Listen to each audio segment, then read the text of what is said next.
Guys welcome to ज्ञानियर। दोस्तों हमारे viewer हैं, उनका ये कहना है कि भाई महिला के शरीर में 2 ओवरीज हैं, 2 फैलोपियन ट्यूब्स हैं। तो भाई ओवुलेशन किससे होता है?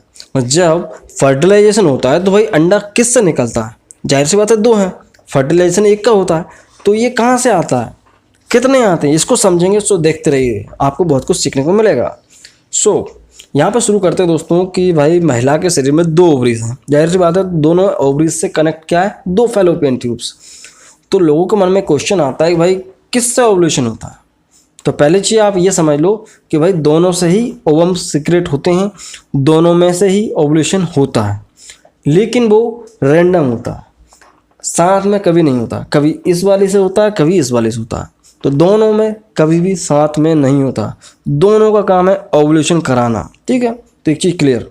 दूसरी बात यहाँ पे आई कि भाई महिला कई व्यूअर्स का ये कहना था कि भाई अगर किसी महिला के शरीर में सिर्फ एक ओवरी हो तो क्या वो प्रेग्नेंट हो सकती है? भाई आप ये बात कर रहे हो, ऐसी नेचुरल लड़कियां पैदा होती हैं जिनके शरीर में एक ही ओवरी होती है। नेचुरल जन्म से ही एक ओवरी तक की बच्चियां पैदा होती हैं, तो वो भी प्रेग्नेंट होती हैं। तो ये कोई बड़ी बात नहीं है कि अगर एक ओवरी है तो प्रेगनेंसी नहीं हो पाएगी, कंसीव तब भी हो जाएगी। वो डिपेंड करता है दूसरी कंडीशन को, उसको भी समझाऊंगा मैं। तो यहाँ पे पहली चीज़ तो ये कि भाई दोनों ओवरीज से ओवुलेशन होता है, लेकिन वो कभी कभी होता है, साथ में नहीं होता। अभी इससे हो गया, अगले महीने इससे हो गया, ऐसे चलता रहता, रैंडम चलता रहता।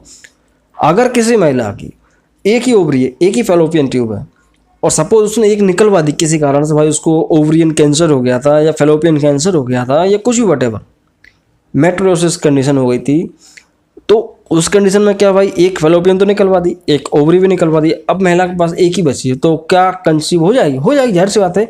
बच्चा बनाने के लिए सिर्फ एक ओवम चाहिए, वो कहीं से भी जाए। लेकिन वो डिपेंड करता है कि भाई जो बची हुई एक ओवरी भी है तो वो हेल्दी है नहीं है। अगर महिला के शरीर में 2 थी, एक निकलवा दी, तो अब वो जो बची हुई है उसकी जाँच होना बहुत ज़रूरी है।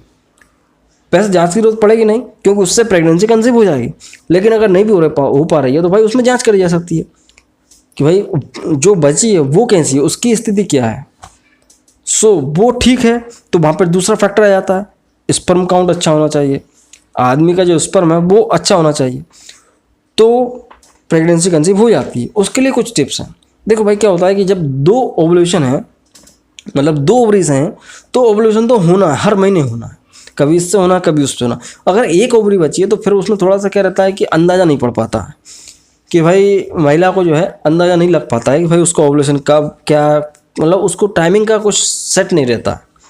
तो उस कंडीशन में क्या है कि भाई महिला और पुरुष को क्या है, जो sex intercourse time to time करना ही पड़ेगा, उसका रूटीन बनाना पड़ेगा कि भाई करना है तो करना है। तभी जाके वो एक बोलते हैं कि दाव लग जाता है। दाव बोलते हैं कि फर्टिलाइजेशन हो जाएगा। अब आपको पता नहीं चलेगा, आपने 4-5 दिन नहीं किया और हो सकता है उसी दिन उसका ओवुलेशन का टाइमिंग हो, तो बस तो हो नहीं पाएगा। तो इसलिए क्या है कि थोड़ा सा नोटिस भी करना पड़ता है कि भाई हमारा ओवुलेशन कब हुआ था। उसको महिला को खुद ही समझना होता है कि एक ही ओवरी है, तो उससे भी उसको समझना पड़ेगा कब कब आ रहा है पीरियड्स और कब कब उसका ओवुलेशन ऐसा लग रहा है। तो सेक्स तो रूटीन में रखना पड़ेगा, ताकि अपन को तो क्या फर्टिलाइजेशन कराना है, कभी भी हो जाए, एक ओवम चाहिए, ठीक। तो ये क्लियर है कि भाई सिर्फ एक ओवरी से भी काम चल जाता है, एक फैलोपियन ट्यूब से भी काम चल जाता है। और तो और महिला को जो फैलोपियन ट्यूब 2 हैं और उससे कोई फर्क नहीं पड़ता, दोनों का अलग अलग रैंडम काम करने का होता है। आज के लिए सिर्फ इतना है दोस्तों। मुझे उम्मीद है कि आपको वीडियो पसंद आया होगा। मानता हूँ आज के लिए कुछ खास था नहीं, लेकिन लोगों की डिमांड थी, इसको भी बनाना जरूरी था। मैं मिलता हूँ अगले वीडियो दोस्तों। जय हिंद, वंदे मातरम।